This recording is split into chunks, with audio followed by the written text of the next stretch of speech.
May membuloy siya. Ha? Diyan mo, ang bagal kumilos. Tapos ako ito. Titirahin ko na naman ang yogurt. Tapos, mag-edit. Tapos balik ako sa kwarto dahil sa DM. Hindi ako nakatulog masyado kasi laging nagpapakandong buhat. Kaya yun. O si Papa na lang. Ayaw nga sa kanya. Ha? Sakit dito ko, nasobra niya ata sa ubo. Sige, later na lang. Pag-gising namin ulit. Good morning. 10:30 na. 10:30. Maaga kaming nagising dahil itong batang maliit. Nice baby. Higa ka na dyan. Sumpong-sumpong pa. What's that?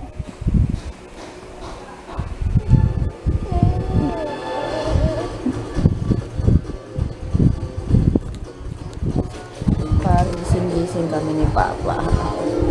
Mahirap talaga magkasakit to si Liam. Kaso hindi mo naman malalaman. Hawak mo to.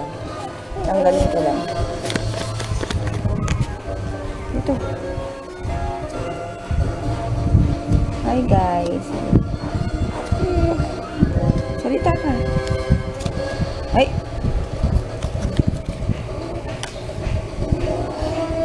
Achoo! Meron siyang play-doh. Ito yung pamunas mo, ha? Mag-e-edit lang ako. Kasi hindi pa ako nag-edit. Ayan. Gusto niya daw ng noodles. Kasi hindi rin siya makakain, eh. Kaya, ito na muna. Minsan-minsan lang naman siyang mag-noodles. Favorite niya to yung Nissin Cup noodles. Yung galing Japan. Diba? Kawawa naman. Nanghingi ng ngayon lang siya nanghingi ng pagkain. Yan. 3:30 na dun pa lang kami magla-lunch. 3:45 na pala. Ayan yung tira kahapon. Kagabi. Ayan. Kain. Ayan. Nanonood ako kay Sis Aisha. Sa mga nagtatanong pala sa akin about kung paano ako kumikita sa YouTube or kung anong gagawin. Kasi minsan hindi ko masagot dahil hindi ko rin alam, naguguluhan din ako. Or hindi ko talaga masagot ng sakto. Ayun. Check nyo yung kay Purple Aries na channel. Doon masasagot na yung mga tanong nyo. Ito yung kanyang, siguro kilala nyo naman na siya, kanyang YouTube channel. Yan, pinapanood ko ngayon and saktong-sakto ang kanyang mga sinabi. Kaya yon. Tapos ako pala, hindi ako nakapartner kahit kanino sa Google AdSense lang. So, nakukuha ko yung sahod ko kompleto, walang cut. Kasi nga kapag meron kang multi-channel na partner, merong cut mga 70% or 30% yata. Masyadong malaki. And kung nag-uumpisa ka nga lang naman, kaya nga sinabi sa akin ni Ann dati na, kasi sa kanya ako nagtatanong dati, dahil wala talaga akong alam. So sabi niya, para sa nag-uumpisa nga, pwedeng hindi ka na muna mag-partner sa iba. Kasi nga, syempre, bago ka pa lang sa sahod, so anuhin mo muna yung sahod mo na sa'yo lang, walang kaltas. So, ganun na nga ang ginawa ko. So, ilang beses na ako nagsahod na buo ang nakuha ko. Yun. Basta panoorin nyo kung ano rin yung mga katanungan nyo, siguro masasagot niya doon sa video niya. Ilalagay ko na lang yung link sa info box para if ever gusto nyo mapanood, i-click nyo na lang. Ayun lang. Tapos yun, may sakit na rin si JJ. Ay, naku naman. Tapos, si DM tulog. Si JJ nilalagnat na ngayon. Tapos may hika. Ay, ba't ko ba? Kaya yun. Bukas babalik ulit kami sa check-up. Oh! Ayan, lalagyan ko si JJ nitong full fever. Tatanggalin ko muna yung ano. Lalagay ko sa noo.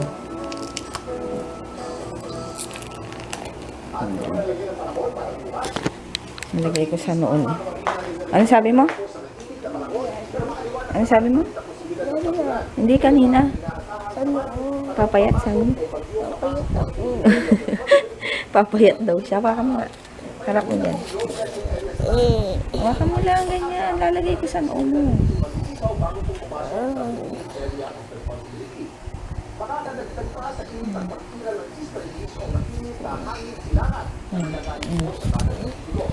Hindi, magkumot ka.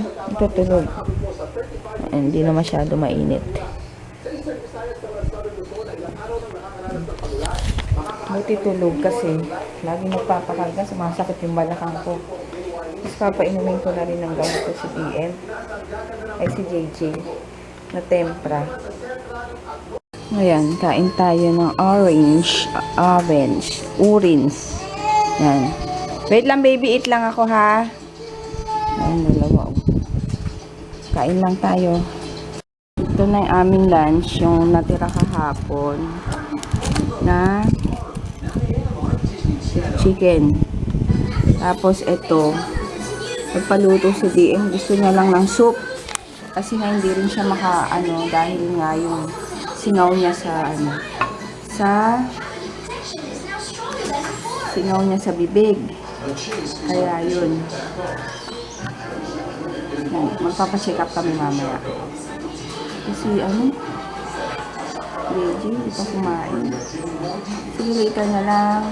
Hindi ako konti lang yung ko, upload ko, ay yung vlog ko kahapon.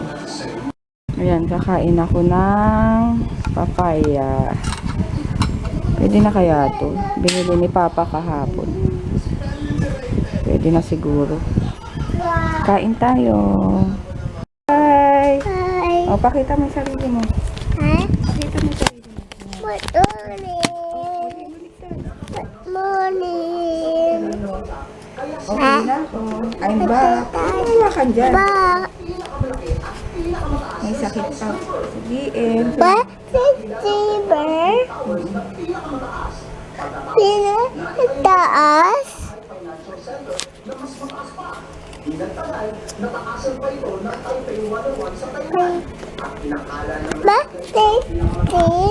Tutulog.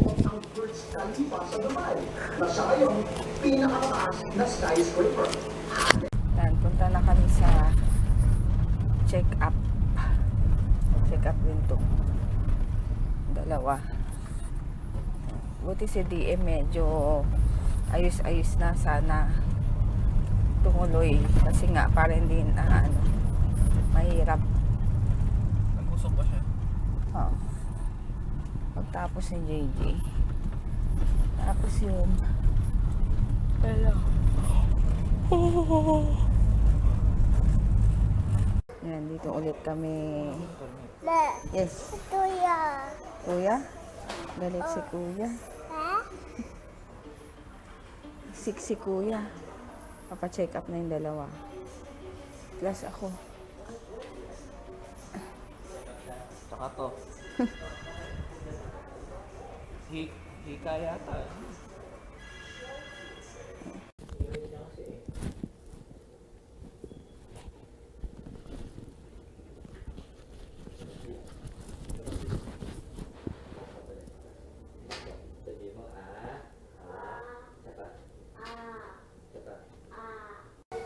Yan, si JDM. Papakuha ng CBC. Kasi marami pa rin siyang kukuha ng dugo. Sandali lang naman, isang ganun lang. Tapos marami kasing blister. Yung dito, singaw. Sa loob, marami daw singaw. Kaya may lagnat pa rin 3 araw na.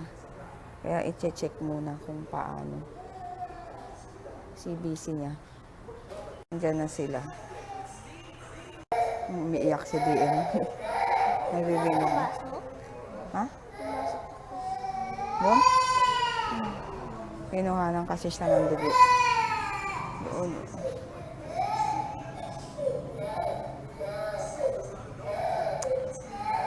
kawawa naman. Viral daw kasi, viral. Pati yung kay JJ, wala naman daw hika, baka viral.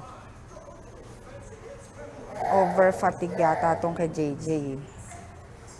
Kaya yun. Kay DM naman, Papayat na naman ako tapos tato body. kay DM naman, viral daw. Ano yan nakahawa? Sa hangin nakukuha. Kaya baka isipin ng mga iba na hawa dahil sa akin. Eh iba eh. Ewan ko ba. Magkakasunod kami lagi din eh. Tingnan ka DM. Tingnan mo yun. Wow, naman. Ano yung viral, Papa? Yung blister niya? Viral yun. Hindi nga natin alam, kaya nga pa kasi busy. Wala naman siyang mga, ano kasi. Nakatulog na si DM dun. Tulog na. Ito naman.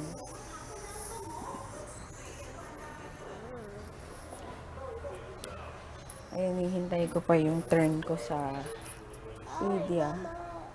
Ay, pedia, sa physician. Ayan, pauwi na kami. Bibili lang kami ng ano, ng ito, ng gamot, antibiotic dito sa batang tao. Okay naman daw yung ano niya. Yung CBC niya, walang problem. Pero kailangan i-antibiotic dahil nga dun sa blisters niya. Si DM naman, ay si JJ naman, tempra lang. Tsaka kung ano, nebulizer. Ako kailangan ko daw mag-nebulizer kasi para lumabas yung konting putok ng aking ubo. Lema. Ayun, nandito kami sa Mercury para bumili ng gamot. Ito, oh. Shout out. Wait lang, baby. Hawak mo yung dede mo, oh. Yan, buti na lang, ganun lang. Siguro kailangan lang gamutan to. Dahil nga, patingin.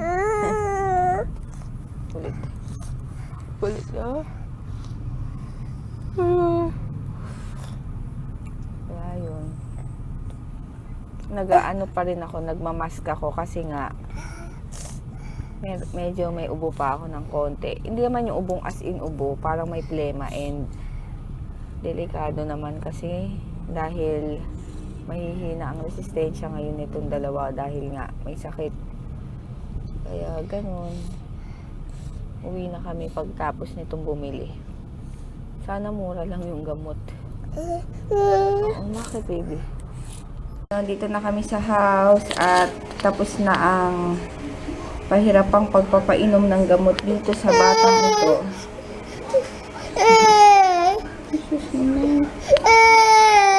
Ayun, mag-order na lang kami ng ano, ng dinner.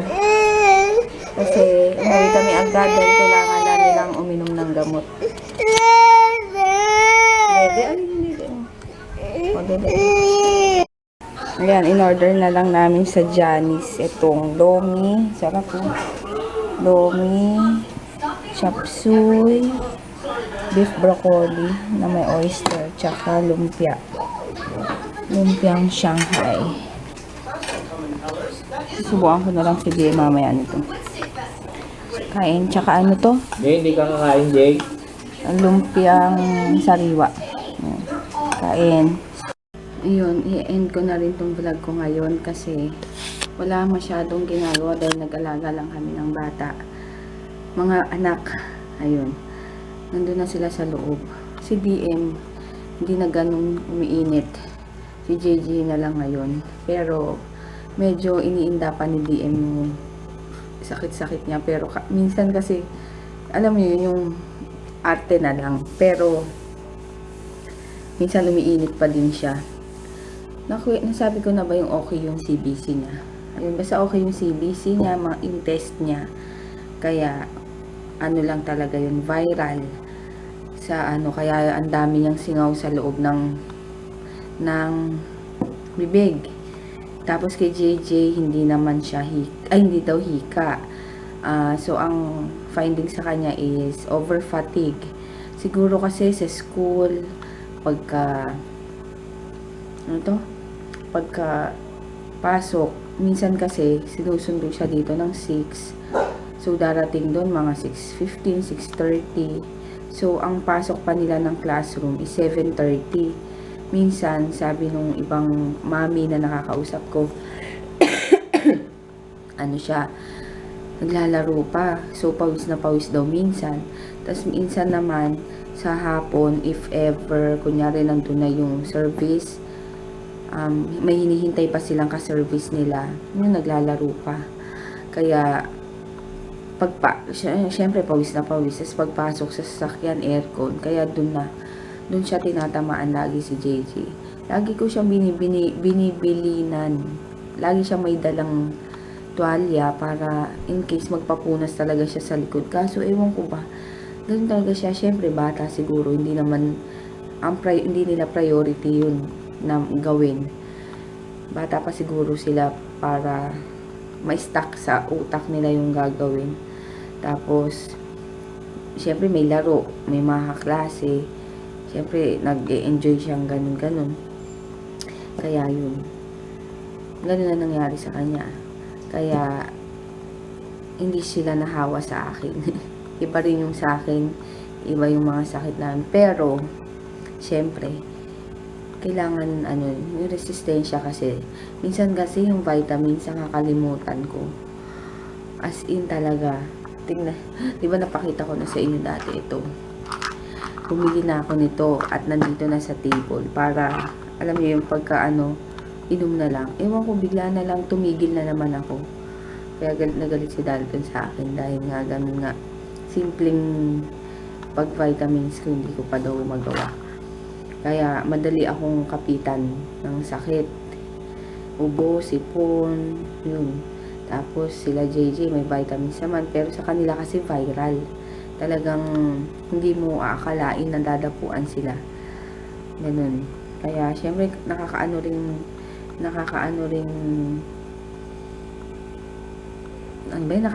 dahil bata, baby, mahirap magkasakit talaga. Lalo na si DM, iniinda talaga lahat kahit wala. Alam mo yun, parang sabi ko nga, parang na-spoil yata. Kasi pag may sakit, para hindi umiyak, kasi pag umiyak, iinit yung katawan, para hindi umiyak, ibibigay yung gusto. Kaya ang problema na naman namin ni Dalton, kapag gumaling na siya, tapos nakuha niya yung ugali na yun, kailangan anuhin na naman, baguhin. Kasi nga hindi pwede yung ganun. Wala nang sakit, di ba? Tapos yun si JJ, medyo umuupo pa, medyo may lagnat pa. Siguro kung sa Monday, hindi pa papasok yun kasi hanggang Sunday na bukas. So, imposible. Kasi nga, kaso, yun nga lang, siguro na lang siya sa school kung may exam. Ayun lang, ano pa ba? Wala na, yun lang yung balita ko ngayong araw na to. Nagpa-check up lang kami. Tapos yung akin naman is, wala na. Sabi ko sa doktor, madalang na lang ako umubo. As in, bilang mo lang, kunyari, maaano mo lang yung, yung ganyan lang na, sandali lang, isang beses lang minsan, tapos putok, yung parang pumuputok na. Ayun nga, kailangan kong ilabas yung plema na yun. Kaya, mag-aano rin ako, pausok. Isang bigay na siya ng, tas yung gamot na binili ko dati, wala na yun. Sabi sana hindi na lang pala ako bumili ng syrup kasi hindi ko naman nagamit yun. Yun ang pinakamahal. Ay, okay lang. At least, magiging okay naman na sana kami. Para after nito gusto ko na maglilinis na kami ulit ng bahay. Kasi syempre kapag 'di ba, may sakit kayo lahat, kailangan i-disinfect para yun malinis. Tsaka matagal na rin ako na huling nagpalit nitong kurtina. Kaya yun lang guys ang aking update sa aking araw, sa aming araw, ngayong araw yun. Ayun, tapos yung, ano pala, yung mga nagko-comment, pasensya na kung hindi ako nakakapag, paisa-isa, minsan may nako-comment ako, minsan wala kasi, laging si DM nandito sa, ano ko, kandungan. Ang hirap mag-type, hindi ko makaya kasi nga, ano siya sa akin, nakakandong lagi. Kaya, pasensya na sa mga naghihintay sa reply ko. Baka isipin nyo na dead man na ako, pero pasensya na kasi alam nyo naman ang kalagayan na ng mga bata ay may sakit at kailangan sila munang unahin. Kaya yun lang. Good night, and sa mga nanonood pa rin, salamat, and sa mga bagong sabis, thank you. Yun lang. Wala na ako masasabi. Good night.